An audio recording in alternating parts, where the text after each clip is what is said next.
இப்போ வந்து பார்த்தீங்கன்னா நம்ம 3 டாட் ஸ்டிச் பண்ணிட்டோம் சரிங்களா. ஆல்ரெடி நான் மார்க் பண்ணதை உங்கள்கிட்ட காமிச்சேன், அதுபடியே ஸ்டிச் பண்ணேன். கப் ஷேப் வந்து எந்த அளவுக்கு பர்ஃபெக்டாக வந்திருக்கு நீங்களே பார்த்துருப்பீங்க. ஸோ இதோட மார்க்கிங் நான் எப்படின்னு உங்களுக்கு சொல்கிறேன் சரிங்களா. ஸோ நான் இது சொன்ன மாதிரி பார்த்தீங்கன்னா நெக்கு வந்து நான் ஸ்டிச் பண்ணி பரட்டியிருக்கேன். ஏன்னா இது நல்ல கேன்வாஸ் உள்ள திக்கான ஃபேப்ரிக்கு. ஸோ அதனால் வந்து லைனிங்கோடு வச்சு உள்ளே பரட்டிட்டேன் சரிங்களா. இப்போ வந்து நெக்கு வந்து நான் பரட்டியிருக்கனால இந்த இடத்துல விட்டுட்டோம். அதுக்கப்புறம் பார்த்தீங்கன்னா அப்படியே ஸ்டிச் பண்ணிட்டோம். இப்போ வந்து கீழே இந்த இடத்துல 1/2 இன்ச்சு விடணும் சரிங்களா. மார்க்கிங் அப்படியே வந்து கீழே பாருங்கள். ஸோ எல்லாருக்கும் தெரியும்னு நினைக்கிறேன். இப்போ கீழேருந்து பார்த்தீங்கன்னா டேப் வச்சே நான் 1 by 1 சொல்கிறேன். இங்கே கீழேருந்து ஒரு 1/2 இன்ச்சு சரிங்களா. 1/2 இன்ச்சுக்கு மார்க் பண்ணியாச்சு. இது போக பேலன்ஸு 4.5 இருக்குது சரிங்களா.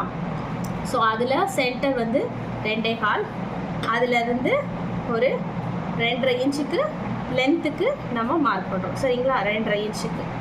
அப்புறம் இங்கிட்டு 1/2 இன்ச்சுக்கு. 1/2 இன்ச்சுன்றது இந்த டேப்போட அகலம் தான் சரிங்களா. ஸோ அதுக்கேற்ற மாதிரி நான் மார்க் பண்ணி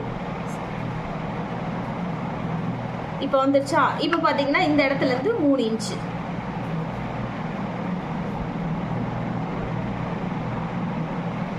ஸோ 3 இன்ச்சு மார்க் பண்ணியாச்சு. அடுத்து வந்து ஒரு 1.25 இன்ச்சு. ஸோ அதுபடி தான் நம்ம வந்து இந்த சென்டராக ஒரு கார்னர் வருது பார்த்தீங்களா, இந்த இடம் நான் மார்க் பண்ணியே கட் பண்ணியிருப்பேன். கட் பண்ணும்போதே அதை நான் மார்க் பண்ணியிருப்பேன்.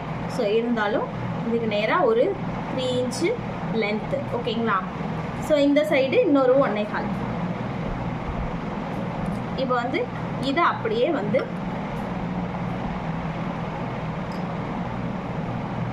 மார்க்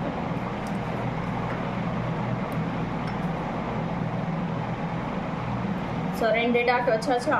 இப்போ வந்து இதுக்குமான கேப் வந்து 2 இன்ச்சு சரிங்களா. 2 இன்ச்சு. இப்போ வந்து இங்கேருந்து ஒரு 4 இன்ச்சு.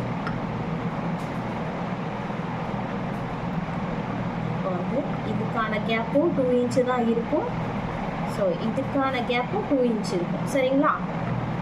இந்த டாட் எப்படின்றதை இன்னொரு டிப்ஸும் சொல்லிடுறேன். இதை ரெண்டையும் இப்படி ஃபோல்டு பண்ணுங்கள். ஷோல்டரையும் இந்த கார்னரையும் நீங்கள் ஃபோல்டு பண்ணிங்கன்னா ஒரு இடம் உருவாகும் சரிங்களா. சென்டர் வரும். அந்த சென்டருக்கு நேராக நீங்கள் 4 இன்ச்சு மார்க் பண்ணிடலாம். ஸோ சென்டருக்கு நேராக இது வந்து ஒரு 1/4 இன்ச்சு தான் சரிங்களா. 1/4 இன்ச்சு.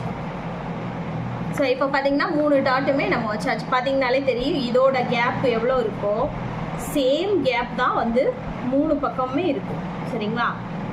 ஸோ இதுதான் டாட் எப்படி இருக்குது பார்த்தீங்களா.